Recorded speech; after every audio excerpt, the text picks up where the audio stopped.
नमस्कार। पिछले वीडियो में हमने जालोर के सोनगरा चौहानों के बारे में पढ़ा था। आज हम सिरोही के देवड़ा चौहानों के बारे में पढ़ेंगे। सिरोही के चौहान जिन्हें देवड़ा कहा जाता है, जालोर के चौहान सोनगरा कहलाते हैं और सिरोही के चौहान देवड़ा कहलाते हैं। असल में सिरोही के जो चौहान थे यह जालोर के सोनगरा चौहानों के ही वंशज थे। सोनगरा चौहानों की देवड़ा शाखा से संबंधित थे। सिरोही के चौहान वंश का संस्थापक लुम्बा को माना जाता है। लुम्बा देवड़ा जालोर के सोनगरा चौहानों का वंशज था। इसने 1311 ईस्वी में चंद्रावती और आबू के परमारों को पराजित करके चंद्रावती में चौहान वंश की स्थापना की और ये देवड़ा चौहान कहलाए। इनकी जो राजधानी थी वो चंद्रावती रही। राजधानी चंद्रावती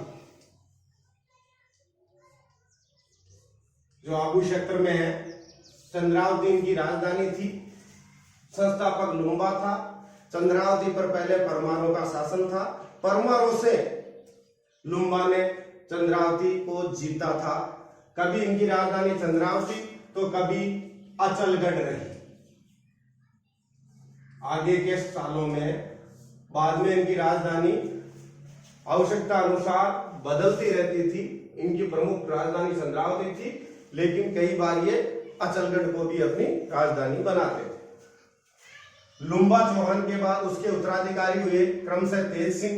तेज सिंह के बाद कानड़देव। कानड़देव के बाद सामंत सिंह। सामंत सिंह के बाद सलखा देवड़ा और सलखा के बाद रायमल। ये 5 शासक जो हुए, इन्होंने चंद्रावती और अचलगढ़ से ही शासन किया। रायमल का पुत्र उत्तराधिकारी शिवभान हुआ। शिवभान ने 1405 ईस्वी में शिवपुरी नामक नगर बसाया। शिवभान ने 1405 ईस्वी में शिवपुरी नामक नगर बसा करके उसे अपनी राजधानी बनाया। इस शिवपुरी को पुरानी सिरोही भी कहा जाता है। शिवपुरी जो नगर बसाया था, शिवभान ने कई जगह पर शिवभान का नाम बियान भी मिलता है। रायमल के पुत्र बियान ने शिवपुरी कस्बा बसाया और इनका वास्तविक नाम शिवभान था। तो शिवभान अथवा बियान, जिसने 1405 में शिवपुरी नगर बसाया। शिवभान के पुत्र सहसमल हुए। सहसमल ने 1425 ईस्वी में जो शिवपुरी नगर था उसके पास ही 2 मील की दूरी पर नया नगर बसाया, जिसे सिरोही के नाम से जाना गया। तो सिरोही नगर की स्थापना सहसमल ने 1425 ईस्वी में की। सहसमल ने सिरोही नगर की स्थापना 1425 ईस्वी में की। ये प्रश्न पूछे जाने योग्य है। सहसमल का उत्तराधिकारी लाखा हुआ। लाखा ने लाखोना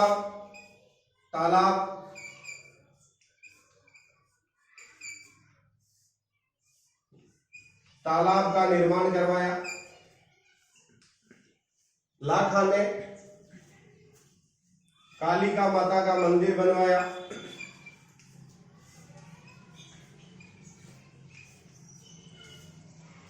लाखा ने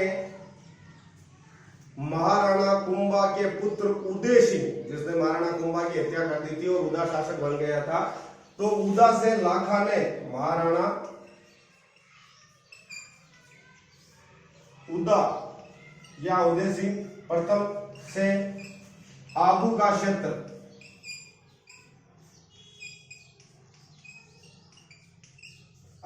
क्षेत्र जीता। तो लाखा ने कुल मिलाकर के अपने साम्राज्य का विस्तार किया। यह कुशल प्रशासक था। लाखोना तालाब, कालिका मंदिर, ये 2 इसके निर्माण कार्य महत्वपूर्ण है। और महाराणा उदा से आबू का क्षेत्र जीत लिया। कुंभा के बाद में मेवाड़ की थोड़ी स्थिति कमजोर हो गई थी। लाखा के बाद में जगमाल शासक बना। लाका के बाद में शासक बना जगमाल। जगमाल ने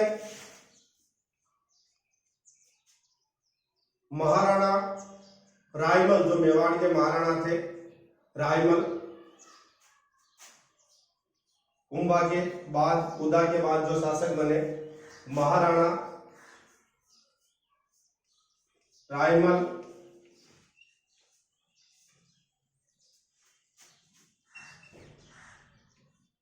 का बहलोल लोधी के खिलाफ सहयोग किया। बहलोल लोधी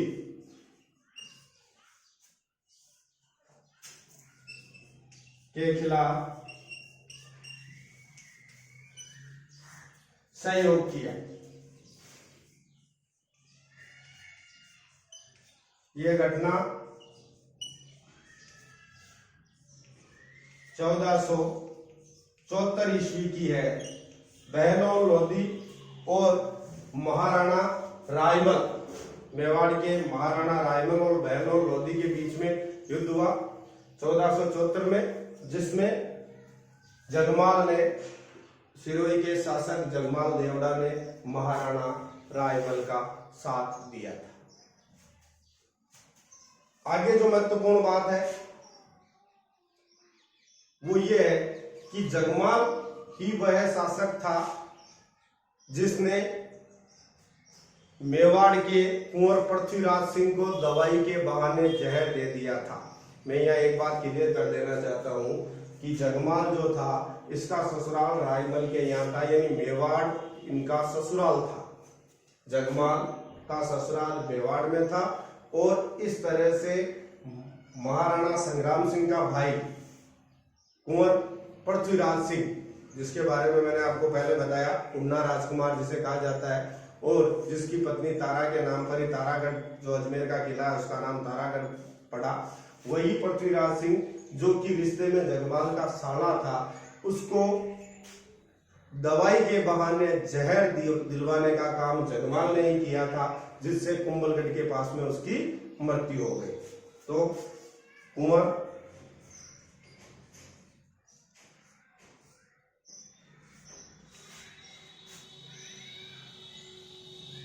पृथ्वीराज सिंह मेवाड़ के थे ये, और इनके ससुराल पक्ष से थे।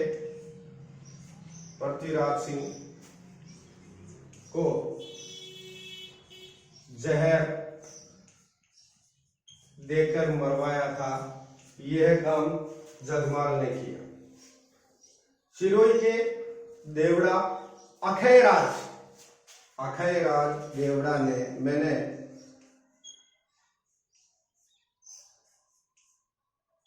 अखयराज देवड़ा ने खानवा के युद्ध में भाग लिया। मैंने जब खानवा के युद्ध में भाग लेने वाले राजपूत शासकों की सूची बताई थी, उसमें अखयराज देवड़ा का नाम भी है। अखयराज देवड़ा ने 1527 ईस्वी में हुए खानवा के युद्ध में महाराणा सांगा के ध्वजस्थले लड़ाई लड़ी थी। तो अखयराज देवड़ा ने खानवा के युद्ध में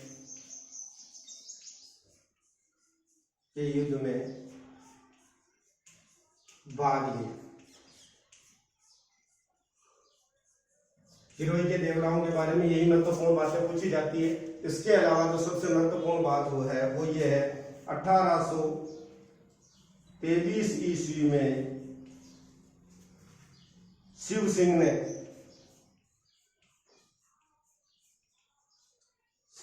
जो सिरोही के शासक थे, शिव सिंह ने कंपनी के साथ, ईस्ट इंडिया कंपनी के साथ सहायक संधि कर ली। सहायक संधि कर ली। ध्यान रहे, राजस्थान की सभी रियासतों में सिरोही की रियासत ईस्ट इंडिया कंपनी के साथ संधि करने वाली अंतिम रियासत थी। यानी कि ईस्ट इंडिया कंपनी के साथ में जो 1818 की सहायक संधियां हुई थी, उन संधियों में सबसे अंत में जो संधि की थी वो सिरोही रियासत ने की थी। तो सिरोही रियासत ने सबसे अंत में संधि की। और इसी प्रकार से राजस्थान का जब एकीकरण हुआ तो राजस्थान के एकीकरण में भी सबके बाद में राजस्थान में विलय होने वाली रियासत भी सिरोही है। तो ये दोनों चीजें याद रखें, सबसे अंत में राजस्थान के एकीकरण के समय सबसे अंत में विलय सिरोही रियासत का हुआ। इसी प्रकार से सबसे अंत में 1818 की जो सहायक संधियां थी उसके तहत ईस्ट इंडिया कंपनी से सबसे अंत में सहायक संधि करने वाली रियासत भी सिरोही थी। 1823 ईस्वी में शिव सिंह ने ईस्ट इंडिया कंपनी के साथ में सहायक संधि कर ली। तो ये थे सिरोही के देवड़ा चौहान, जो प्रतियोगी परीक्षाओं के लिए महत्वपूर्ण प्रश्न पूछे जा सकते हैं, उनके बारे में मैंने आपको डिटेल बताई। अब हम आगे बढ़ेंगे हाड़ौती के हाड़ा चौहान, ये सिरोही के देवड़ा, और अब आगे हाड़ौती के हाड़ा चौहानों के बारे में अध्ययन करते हैं। हाड़ौती के चौहान। हाड़ौती राजस्थान का जो दक्षिणी पूर्वी क्षेत्र है, यानी आज का जो कोटा संभाग है, कोटा, बूंदी, बारां, झालावाड़ का जो क्षेत्र है, इसे प्राचीन काल में हाड़ा चौहानों का शासन क्षेत्र होने के कारण हाड़ौती के नाम से जाना जाता था। तो इसे हाड़ौती या हाड़ावती कहा जाता था, क्योंकि यहाँ पर हाड़ा चौहानों ने शासन किया। हाड़ौती मुख्यतः कोटा और बूंदी, तो पहले जो राजधानी थी वो बूंदी ही थी, कोटा में शासन विस्तार बाद में हुआ। वर्तमान का जो कोटा बूंदी का क्षेत्र है, या जिसे हम हाड़ौती का क्षेत्र कहते हैं, वो क्षेत्र पहले भील और मीणा सरदारों के द्वारा शासित था। यहाँ भील और मीणा जनजातियां शासन करती थी। जो बूंदी नगर है उसका बूंदी नाम बूंदा मीणा के नाम पर, बूंदी का नामकरण बूंदा मीणा के नाम पर हुआ, जबकि कोटा का नामकरण कोट्या भील के नाम पर हुआ। यह बात ध्यान रखने योग्य है। कोटा का नामकरण कोट्या भील और बूंदी का नामकरण बूंदा मीणा के नाम पर हुआ। राजस्थान पुलिस में ये पहले भी प्रश्न पूछा जा चुका है कि कोटा का नाम किसके नाम पर पड़ा, तो कोट्या भील के नाम पर पड़ा, और बूंदी का नाम किसके नाम पर पड़ा, तो बूंदा मीणा के नाम पर। अब पहले वहां भील और मीणा शासन किया करते थे। इधर चौहानों की नाडोल शाखा का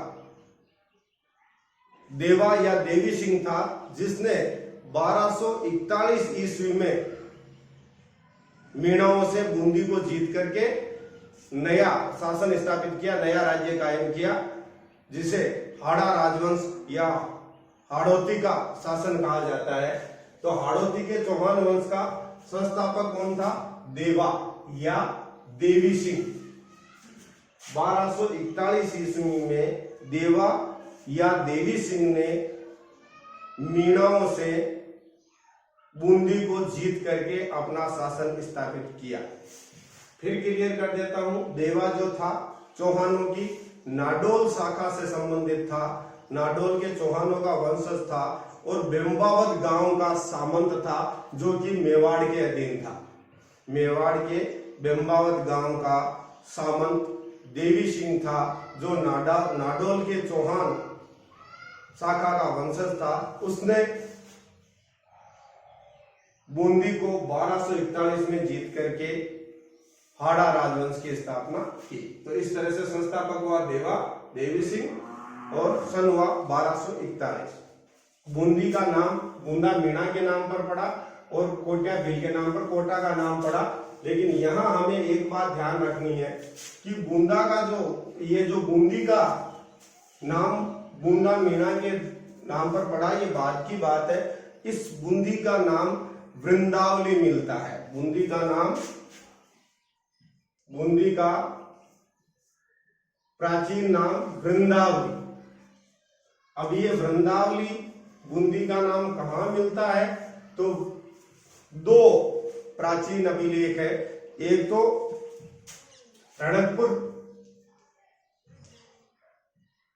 रणकपुर शिलालेख,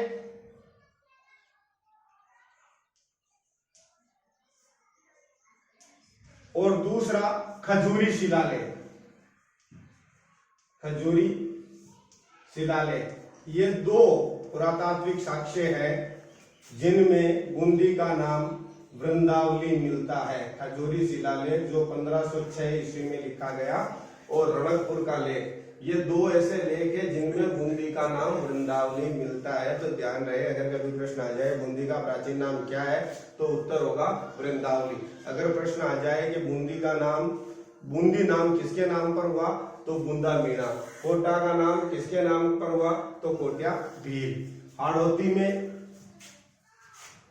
चौहान वंश का संस्थापक देवा या देवी सिंह, इसने अपनी राजधानी बूंदी को बनाया मीणाओं से जीत करके। देवा के बाद में समर सिंह जो था उसका उत्तराधिकारी था और समर सिंह ने कोट्या भील से संघर्ष किया। इनका संघर्ष कोट्या भील से चला, कोट्या भील से संघर्ष, लेकिन वो अब भी स्वतंत्र बना हुआ था। कोटा भील, कोटा का क्षेत्र जो था वहां पर शासन करता था। समर सिंह के बाद समर सिंह का पुत्र जेतर सिंह हुआ। जेतर सिंह ने कोट्या भील को पराजित किया। जेतर सिंह ने कोट्या भील को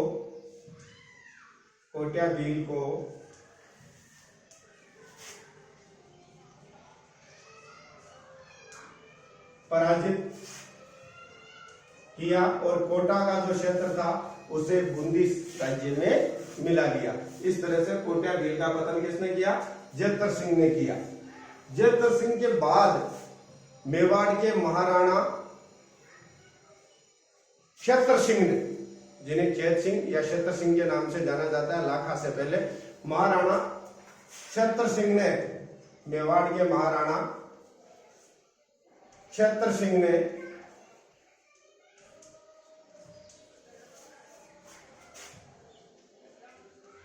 बूंदी को मेवाड़ के अधीन कर लिया। बूंदी को मेवाड़ के अधीन कर लिया। तो इस तरह से जेतर सिंह के बाद बूंदी मेवाड़ के अधीन आ गई और ये 1569 तक मेवाड़ के अधीन ही रही, स्वतंत्र शासक नहीं रहा। 1569 ईस्वी में बूंदी के राव सुरजन हाडा ने अकबर से संधि कर ली और अकबर से संधि करके उसकी अधीनता स्वीकार कर और बूंदी को स्वतंत्र रियासत के रूप में पुनः स्थापित कर दिया।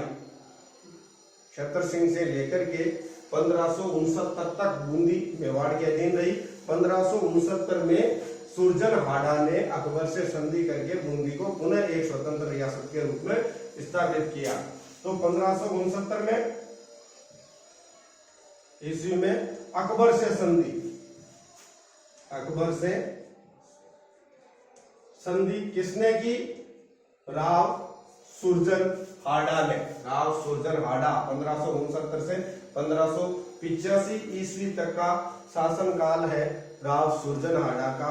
और राव सुरजन हाडा को बहुत ही न्यायप्रिय शासक माना जाता है। सुरजन हाडा ने द्वारिका गुजरात में,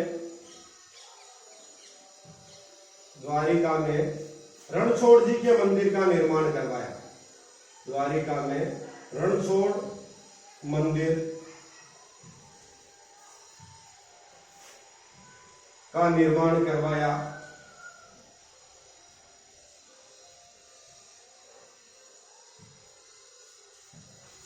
राव सुरजन हाडा ने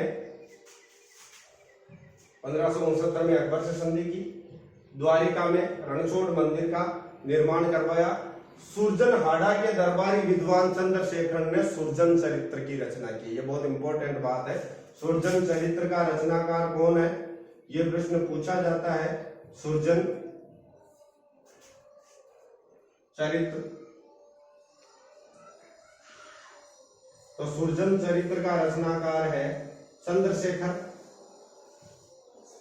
और चंद्रशेखर जो था राव सुरजन हाडा का दरबारी विद्वान था। प्रश्न पूछा जा सकता है चंद्रशेखर की रचना सुरजन चरित्र। सुरजन चरित्र का रचनाकार चंद्रशेखर इसका दरबारी था। स्वयं सुरजन हाड़ा का था। सुरजन हाड़ा के शासन काल में हाड़ाओं का जो शासन था काफी बड़े क्षेत्र पर था। काफी बड़े क्षेत्र पर इसने अपना शासन स्थापित किया था। 1585 ईस्वी में सुरजन हाड़ा की मृत्यु हो गई। तो एक बार जो बूंदी मेवाड़ के अधीन चला गया था उसे सुरजन हाड़ा ने पुनः स्वतंत्र रियासत के रूप में स्थापित किया।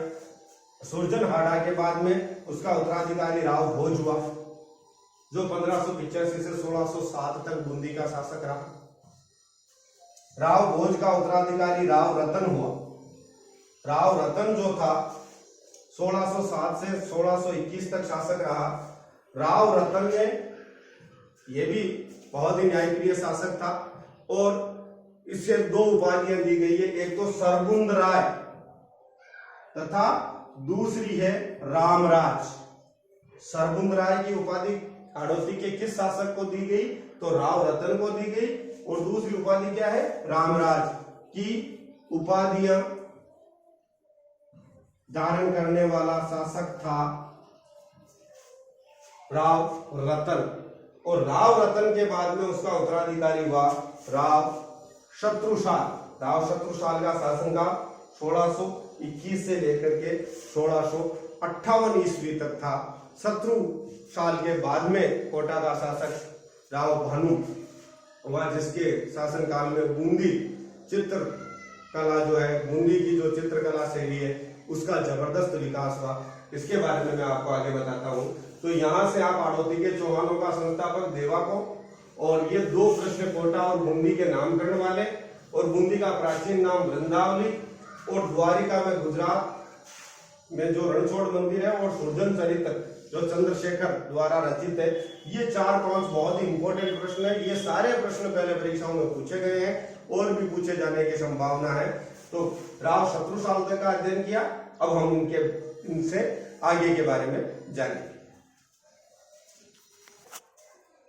तो राव शत्रुशाल हाड़ा का शासनकाल 1621 से 1658 था। शत्रुशाल से पहले राव रतन सिंह थे। यहां मैं एक बात क्लियर कर देना चाहता हूं कि राव रतन सिंह के पुत्र माधो सिंह ने, हालांकि कोटा के क्षेत्र को कोट्या भील से जैतर सिंह ने छीन लिया था। समर सिंह के बाद में जैतर सिंह ने कोट्या भील को पराजित करके कोटा का राज्य जो था वो बूंदी के हाड़ा राज्य में मिला लिया था।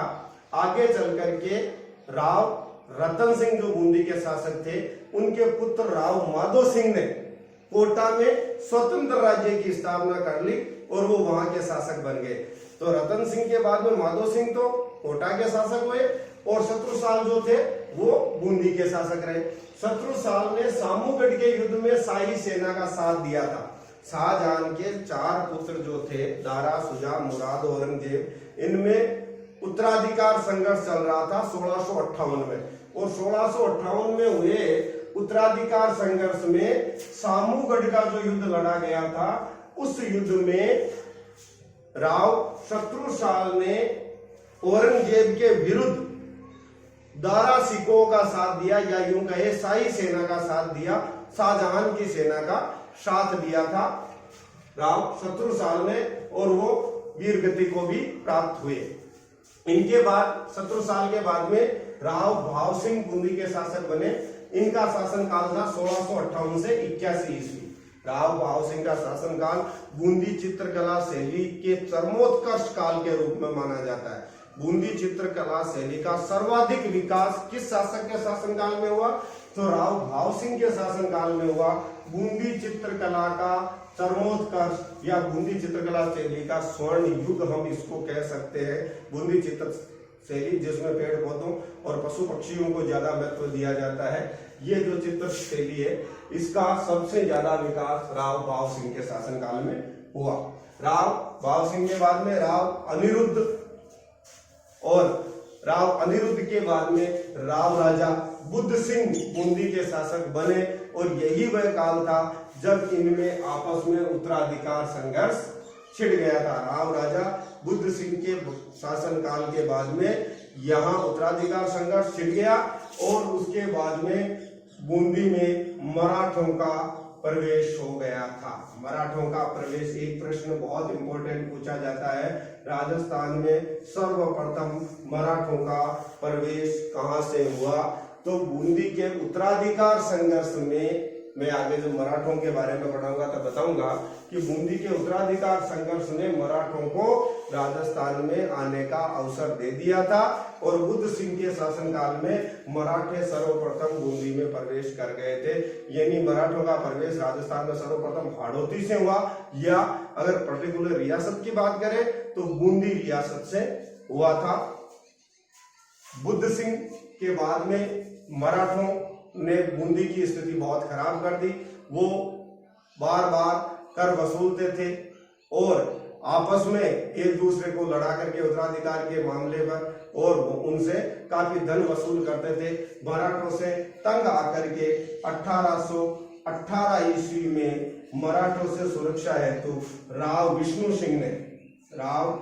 सिंह जो बूंदी के शासक थे, उन्होंने ईस्ट इंडिया कंपनी से सहायक संधि कर ली। राव विष्णु सिंह ने ईस्ट इंडिया कंपनी से सहायक संधि कर ली।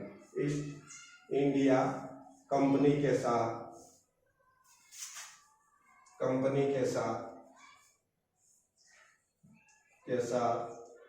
सहायक संधि कर ली।